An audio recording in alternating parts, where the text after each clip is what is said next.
Yeah, man, it's got to be rough to be a conservative here. It's got to be rough here. More than 6 in 10 Americans say they become more supportive towards trans rights compared to their views 5 years ago. By contrast, only a quarter say their views are more opposed compared to 5 years ago.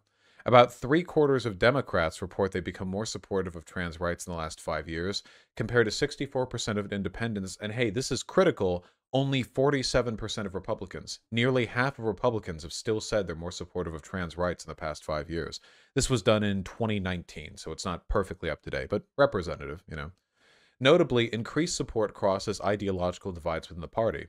Conservative Republicans, 40%, stand out as the only ideological group with less than half reporting increased support for trans rights.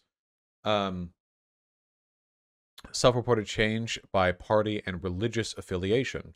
So here we have all Americans, you know, and then within the Republican Party, moderate and liberal Republicans are actually more supportive than the average American. So, and then conservative Republicans are basically split 50-50, you know?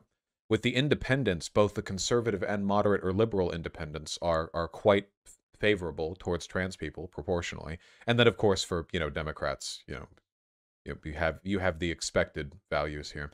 Even if you're looking at white evangelical Protestants, there's still a huge ratio in favor of more supportive rather than less supportive with time. Unaffiliated, a huge, group. Although majorities of every age group increased support for trans rights over the last 5 years, young Americans, 68%, are more likely than seniors, ages 65 and older, 56%. Even boomers, 65 years old and older, 56% more likely. That is incredible. Really, that is incredible. That is extraordinary stuff. Majorities of every single major religious group. Military service, let me see. Support for trans people in the military by party affiliation, which is funnily enough normalized between 2017 and 2019. Keep in mind, Trump was in office when this was done. So the trans people were still banned from the military. Democrats were 83% in favor of trans people in the military to 78%, a 5% drop, interestingly. Independents and all Americans essentially stayed the same, but weirdly, over the course of Trump's presidency, Republicans, 10% more of them supported trans people in the military, even though Trump was in office and it was a ban he enacted that was still in effect at this time. That's interesting. I don't know why that would be, to be honest with you. Broad support across demographic groups for trans service in the military. More than 6 in 10 non-white, 68% of non-white people, and 61% of white people favor trans service in the military. 2 in 3 women and 59% of men, and so on. Bathroom accommodations. Over the past few years, several so-called bathroom bills have appeared in state legislators. Americans are divided over this, so this is a bit more contentious here. So we'll see here differences between the two times. Percent who favor or oppose laws that require trans individuals that use bathrooms that correspond to their sex at birth rather than their current gender identity. So in this case, what we see here is polarization. Between 2017 and 2019, a greater number of people either favor it. The total number of people who are favorable to such a law has increased. The total number of people who are opposed to it has increased as well, but not by as much. And the number who don't know has decreased by about 1/3. So about split on that, I would say. How comfortable are Americans with trans people? A majority of Americans say they would be somewhat or very comfortable having a close friend tell them they're trans. That's nice. Over half of Americans report they would feel somewhat or very comfortable learning a local elementary school teacher is trans. I think that's also quite nice. Over half, I mean, you know, people tend to be a bit more reactionary when it comes to like trans people teaching their kids or whatever. Less than half would feel somewhat or very comfortable with having their own child tell them they're transgender, which I guess is to be expected. That would be the lower metric. Do we have a change over time, 2017 to 2019? I don't see a change over time here, just the relative proportions. With Republicans, of course, being the lowest group here and Democrats being the highest, unsurprisingly, you know. Having a trans friend. 52% of Republicans, 73% of Democrats say they'd be comfortable, very comfortable, having a close friend tell them they're trans. Women are more comfortable than men, so on and so forth. Trans teacher, having a trans child, trans stigma. Um, Perception of stigma faced by LGBT people by party affiliation. So percent who say the following group faces a lot of stigma or negative social judgment in their community. So it's actually fairly even across the board, with Republicans reporting the lowest, probably because they're the least perceptive of negative social stigma.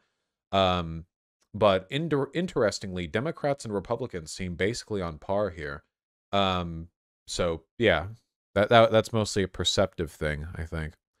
Belief about gender identity by political affiliation. Do you think there are only two possible gender identities, or is there a range of many possible gender identities?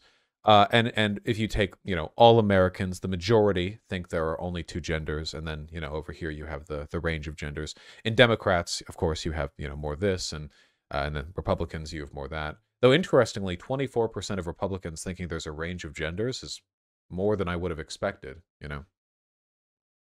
Um, Bathroom bills, so on and so forth, gender identity, relationship, trans people, so on. It's a lot of data here, but the point that I'm trying to get at here is that in terms of civil rights and social acclamation, everything regarding trans people right now is quite positive. Really, it is. I know trans people get a lot of rough treatment. I'm not denying that. I know that, things aren't easy or whatever, but as civil rights struggles go, I think that the trans rights struggle in the United States is notable for how significant the rise in positive attention has been, how much work has been done in so short a time. So that's good. My wife was asked to join a diversity committee at her hospital because I'm trans and she's gay. Any idea how to make hospitals more welcoming for queer people? Well, the real issue that queer people have at hospitals, I think, is that practitioners are often kind of old and stodgy, and they're not very well educated on issues pertaining to, gay or trans stuff. So I've never really had any issues with this because it's mostly like trans stuff, I think, where this comes up. But I will say that I remember, and this was mostly funny. This isn't a negative memory, but I don't really have a general practitioner at the moment. Um, but I did a while ago, back when I was 18, and we were doing the standard checkup. He's got the clipboard out.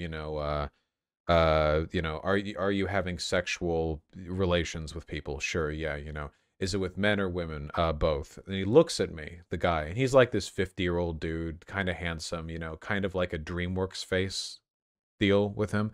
He looks at me and he's like, I don't know how to put this, but and I figured I knew what he was saying, so I was saying I'm topping, not bottoming, and he was like, oh, thank you for getting it. And people are so politically correct. I don't even know how to ask that these days, or something like that. So I saved him a bit of trouble there. I think it is medically relevant. I think for some things, so whether you're getting your asshole pounded with meaty cock, but yeah.